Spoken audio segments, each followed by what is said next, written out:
Hello students, I am Megha और आज हम बात करने वाले हैं बेसिक इंग्लिश ग्रामर की।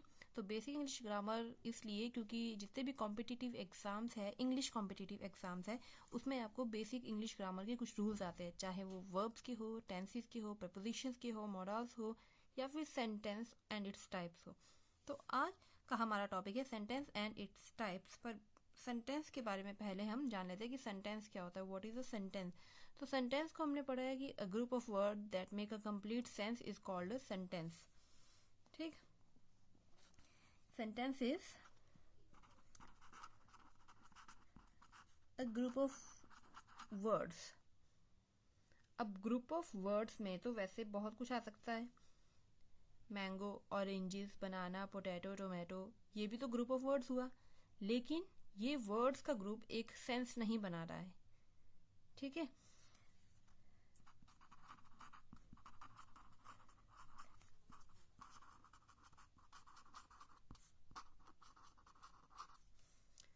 तो ये एक सेंटेंस कहलाता है। For example, if I am saying I am going to school, तो ये ग्रुप ऑफ वर्ड्स भी है, I am going to school. ठीक है, बहुत सारे वर्ड्स है, ग्रुप है, और ये एक मैसेज भी कन्वे कर रहा है जो सामने वाले को समझ आ रहा है, तो उसे हम सेंटेंस कहते हैं। मैं आपसे बातचीत कर रही हूँ तो मैं सेंटेंसेस में ही आपसे बातचीत कर रही हूँ और ये आपको समझ आ रही है।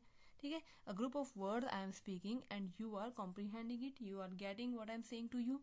तो यहाँ पर ये सेंटेंस की डेफिनेशन हमारी क्लियर हुई। अब बात करते हैं कि एग्जाम में आपको किस तरीके के क्वेश्चन आते हैं। क्वेश्चन बहुत इजी होते हैं, उनके आंसर्स बहुत इजी होते हैं अगर आपने समझे हो तो, और उनको समझने के लिए बहुत टाइम नहीं लगता है, सिर्फ 3-4 मिनट की बात होती है। तो देखिए, एक ऐसा ही इजी टॉपिक आज हमारे पास है यहाँ पर। सपोज आपको क्वेश्चन है कि identify the type of sentence used here, कि कौन सा सेंटेंस का टाइप यहाँ पर यूज हुआ है वो आपने आइडेंटिफाई करना है। The earth revolves around the sun. तो यहाँ पर आपको 4 टाइप्स ऑफ सेंटेंस दिए है, तो इनमें से आपने चूज करना है कि कौन सा सेंटेंस इसमें यूज हुआ है, कौन सा टाइप यूज हुआ है, डिक्लेरेटिव, इंपेरेटिव, इंटेरोगेटिव या एक्सक्लेमेटरी। अब यहाँ पर इसका आंसर मैं आपको बाद में बताती हूँ, पहले हम इन सबको समझेंगे कि क्या हो सकता है, बाद में इसका आंसर आपने खुद ही बताना है। फाइन। तो डिक्लेरेटिव सेंटेंस में होते हैं कुछ बातें जो डिक्लेयर करते हैं हम। ठीक है, हम जब अपना ओपिनियन सामने रखते हैं, अपने विचार सामने रखते हैं, या फिर कोई फैक्ट होती है, उसको हम डिक्लेरेटिव कहते हैं। सपोज if I'm saying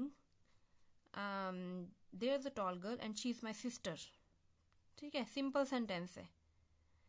अगर मैं ये भी कहूं कि शी इज माई सिस्टर, तो ये भी डिक्लेरेटिव सेंटेंस में आएगा।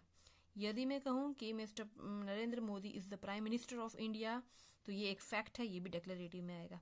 कि जो जो भी बातें हैं, जो मतलब कि आपके अपने थॉट्स है, अपने विचार है, या कोई फैक्ट है, तो वो सब कौन सी इसमें आती है टाइप में, वो डिक्लेरेटिव टाइप में आता है। Now let's talk about the second type and that is imperative. Imperative को हम कमांड सेंटेंस भी कहते हैं। इसका मतलब है कि कोई कमांड देना या फिर कोई ऑर्डर देना। ठीक है, अगर मैं कहूं कि रीड दिस बुक, तो यहां पर क्या हो रहा है, यहां पर आई एम कमांडिंग यू कि इस बुक को पढ़ो। ठीक है, अगर मैं कहूं कि bring me a glass of water, तो यहाँ पर भी एक कमांड हो रहा है, और जो भी कमांड ऑर्डर हम दे रहे हैं वो हमारे इंपेरेटिव सेंटेंस कहलाते हैं। Next, interrogative. एंड इंटेरोगेटिव में आपको नाम से ही पता लग रहा होगा, इंटेरोगेशन जिसमें चलती है। ठीक है, इसे हम क्वेश्चन सेंटेंस भी कहते हैं, और इसमें जितने भी WH वर्ड्स के क्वेश्चन है, वो सारे WH वर्ड जो है वो सेंटेंसेस के स्टार्टिंग में आते हैं। WH वर्ड्स कौन कौन से हो गए, where, why, when, what, who। देखो, ये देखो WH। ठीक है ना, तो ये सारे वर्ड्स इसमें इंटेरोगेटिव में आते हैं, इंटेरोगेशन में आते हैं।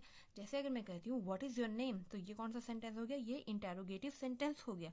अब now the last is exclamatory. Exclamatory sentence होता है जो स्ट्रॉन्ग फीलिंग या इमोशंस को शो करता है, उसको कहते हैं हम exclamatory.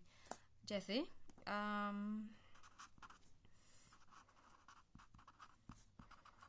We one the match, और लास्ट में इसमें एक्सक्लेमेशन मार्क होता है। जिस भी सेंटेंस में लास्ट में एक्सक्लेमेशन मार्क होगा वो एक्सक्लेमेटरी सेंटेंस होगा।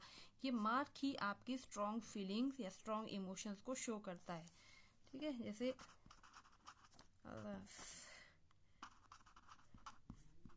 She is no more. Wow, what a great car. तो देखिए ये हो गया साइन ऑफ एक्सक्लेमेशन, और यहाँ पर स्ट्रॉन्ग इमोशंस को शो रहा है. ठीक है, we won the match, alas she is no more, wow what a great car. तो स्ट्रॉन्ग फीलिंग शो हो रही है, तो ये होती है हमारी एक्सक्लेमेटरी. तो इस तरीके से हमारे 4 टाइप्स ऑफ सेंटेंस यहीं पर खत्म होते हैं. ये आपका बेसिक इंग्लिश ग्रामर का एक छोटा सा टॉपिक था जो कि 5 मिनट में कवर हो गया है. फिर भी अब जो ये है the earth revolves around the sun, आप ये देखिए कि ये कौन सा वाला टाइप है. क्या ये डिक्लेरेटिव टाइप है, कुछ डिक्लेयर किया है, या इसमें कुछ कमांड दी है? नहीं, कमांड तो है नहीं. क्वेश्चन पूछा है क्या? इंटेरोगेटिव है? नहीं. एक्सक्लेमेटरी है? नो, एक्सक्लेमेटरी भी नहीं है. कोई इमोशन फीलिंग इसमें शो नहीं है. सिंपल सा सेंटेंस है, the earth revolves around the sun. और जो ये सेंटेंस है डिक्लेरेटिव, ये एक पीरियड पर जाकर खत्म होता है, जो हम जिसको हम फुल स्टॉप कहते हैं, इसको हम पीरियड भी कहते हैं. ठीक है, तो बाकी तो ये देखो एक्सक्लेमेटरी मार्क पर खत्म हो रहा है या फिर क्वेश्चन मार्क पर खत्म हो रहा है ना. तो यहाँ पर हम इसमें कौन सा सेंटेंस आ गया, ये हमारा ये आ गया डिक्लेरेटिव, क्योंकि इसमें एक सिंपल बात डिक्लेयर की जा रही है.